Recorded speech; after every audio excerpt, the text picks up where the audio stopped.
Good morning, good afternoon, good evening, and thank you very much for joining us for this discussion on advanced detection of rogue devices that are attempting to remain hidden on your network. We have some really interesting real-world intelligence for you on this topic, and I'm joined by my colleagues Daniel dos Santos and Liran.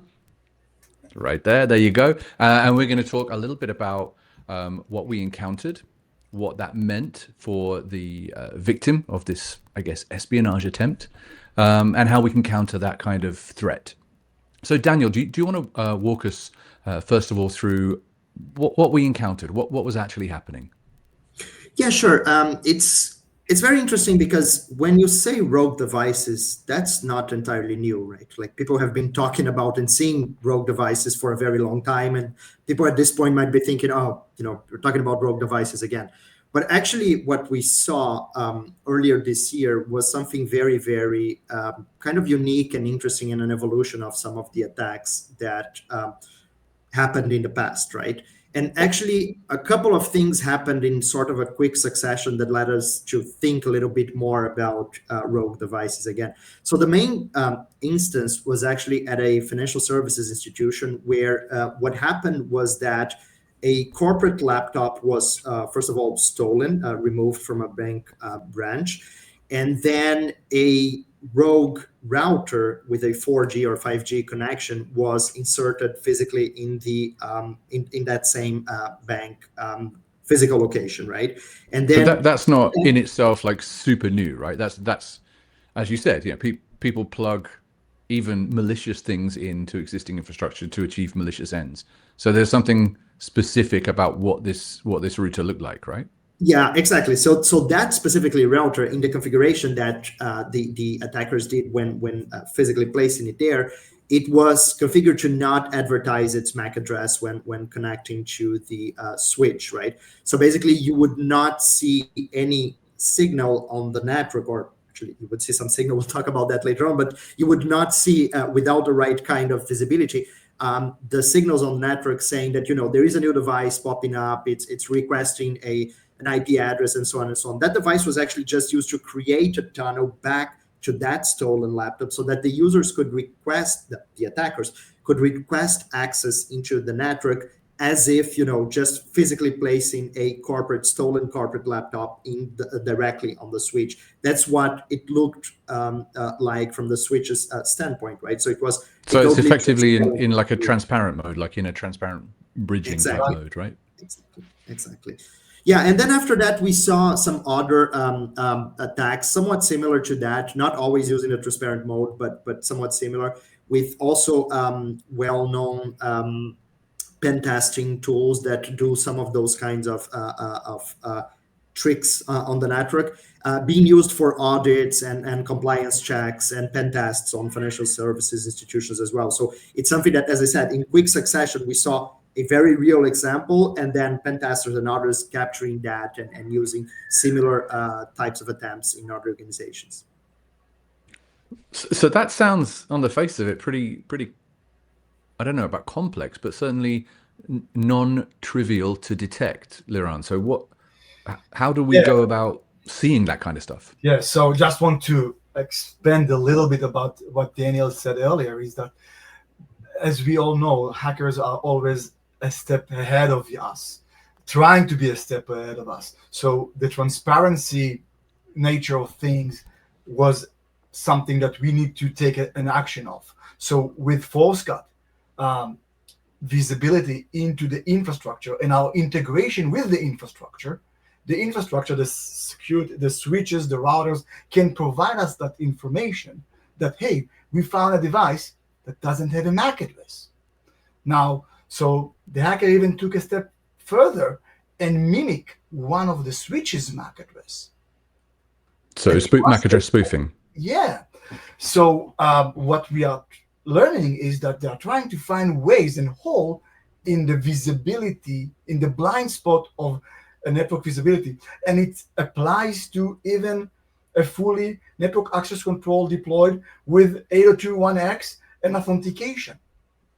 And it allows you to overcome that sort of traditional NAC defense. You are literally, what you're doing, you are doing a shadow IT on your network infrastructure. What I mean by that, you take somebody else's authorization on the network, if it's the switch on the network, or if it's, in Daniel's example, was a stolen laptop, and use that authorization to bypass any control on the network. So if we're not seeing, ARP requests, if we're not seeing DHCP requests, what are we seeing? Link active. That's it. We are seeing literally a message from the switch that I found a device on the network that doesn't have a MAC. Right. And we are taking action based on that, alerting the Forescout administrator or your SOC with, hey, look, there is something here that is not acting as we expect him to act. So what? And so that's anomalous behavior, effectively. Exactly. Right. Okay.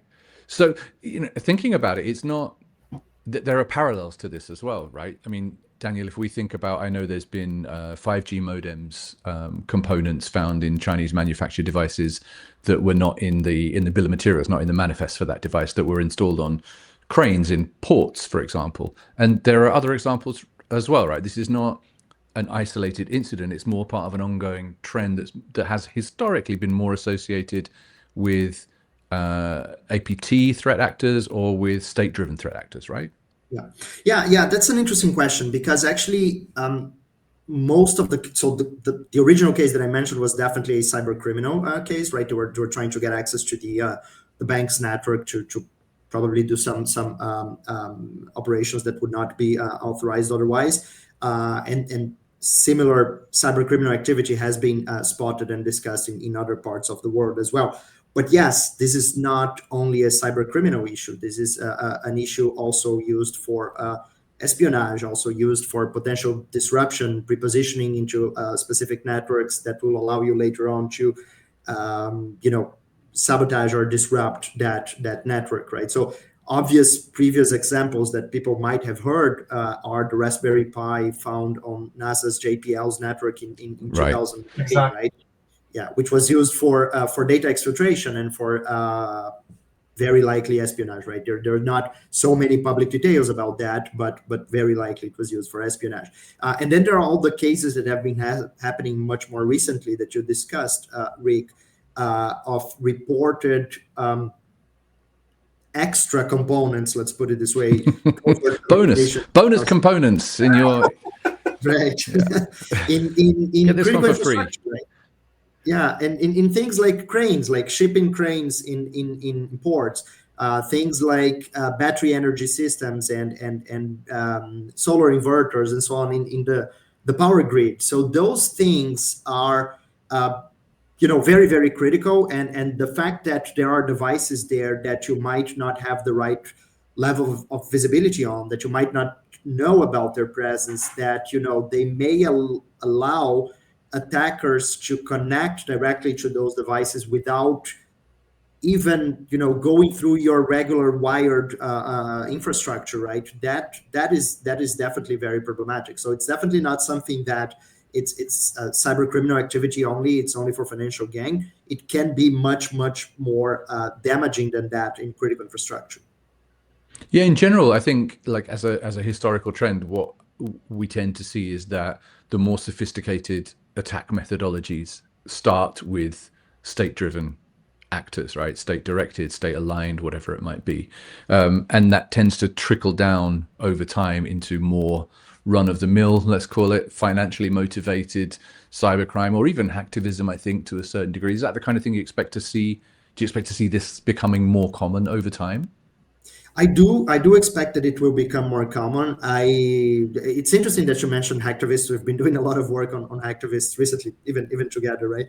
I'm not sure that would be the type of threat actor that would fit this profile right now, but definitely cyber criminals are already doing that, and APTs have been doing that for a while as well. So it would be definitely interesting, and we'll keep an eye on how this kind of attack evolves. It's also interesting, as I mentioned before, that this is not only something that we see, real world attacks happening, but we do see audits and pen tests and kind of compliance checks where some organizations are not ready for this kind of attack. They think, oh, I have my full network, secured, protected. I have all my, EDR and whatnot, my SIEM and so on. But guess what? There are simple attacks with ready-made tools out there that might bypass a lot of your controls, and you might not be aware of them, right? So even if you think you might not be really targeted for something like that at this point, pay attention to your next, pen test, audit check, and so on. You might be surprised with some of the tools that people are using. I guess, yeah, talking about surprised, if we still live in a world where a SQL injection attack is possible and widespread, I guess we shouldn't be surprised that we also live in a world where Mac spoofing can be so dangerous. What is the risk, Liran, to a business? Like, from these kinds of attacks, what are the potential outcomes? Why is this a growing concern? So it's absolutely a business concern. First and foremost, and the easy part of the business impact, you would fail your internal and external audits. We are seeing red teams and adversarial tools using those techniques. So this is the easy part, to fail an audit. Right. The next part is insider threat. In the financial in the FSI world, 83% of FSIs have said, "Hey, I've seen at least one incident that involved insider threat." And on top of that, I think it's the overall supply chain attacks that we are seeing, to make sure that every device that you have, you know what it is, it's accounted for. And even if you authenticate all of your devices with 802.1x and Radius, but you still have at least what we refer to MAB authentication bypass, this is the treasury for this kind of guy, that the bad actors. They would find your market authentication bypass, printers, phones, IP cameras, you name it, that are surrounding you, audio and video, all of those things that do not comply with authentication in 802.1x. This is the risk for you. And all of your unmanaged devices, right? I mean, it's the whole unmanaged devices state. And it's interesting, you mention it specifically in a financial services perspective, but not only. You mentioned insider threat, because we know that in recent evolution, if we look at threat actors like Scattered Spider, for example, some of the more higher profile ransomware as a service operators are actively recruiting and offering percentages or one-off payments to people to surrender their credentials or to provide access to the network of their employer. So there's obviously a significant move in that direction from established threat actors for recruitment of insiders now, specific advertising, right? Yeah, in the specific example that Daniel shared about this transparent breach in financial institution, literally they bribe the employee. They bribe them, hey, lose your laptop and take this device and put it on the network. This is absolutely and that's all they need, right? That's the access they need. So, we've spoken about what it looks like from a technical perspective in terms of effectively what's not being seen on the network rather than what is being seen. Of course, Forescout, we can do something about that, right? We can help potential victims of this kind of attack to gain the visibility that they need. How does that work? What are we doing? Exactly. So what we are doing, as I said earlier, we are integrating with your infrastructure. The infrastructure has messages to provide us, hey, I've seen this anomaly, Rik, and you suggested, hey, I see something on the port that doesn't have a MAC. This would create an anomaly detection system at Forescout. And then from there, we can integrate with your security operations center, with your incident response team. It has to be a part of your entire process, how to deal with that. And from the Forescout platform, we have the ability to shut this port off or to take other further actions to maybe take the snippet of the data to see what is going on over there that we don't see. Okay, and we can integrate that also in part of a zero trust architecture as well. That's, it's not simply we can interface with a switch and we can shut that port down, but we can actually integrate that as part of an overarching zero trust security architecture. Absolutely. So it's more than just, everybody talks about ZTNA, zero trust network access, but what about the universal zero network access, which are all of those unmanaged devices. How do you manage their life cycle? How do you manage the risk of the unmanaged?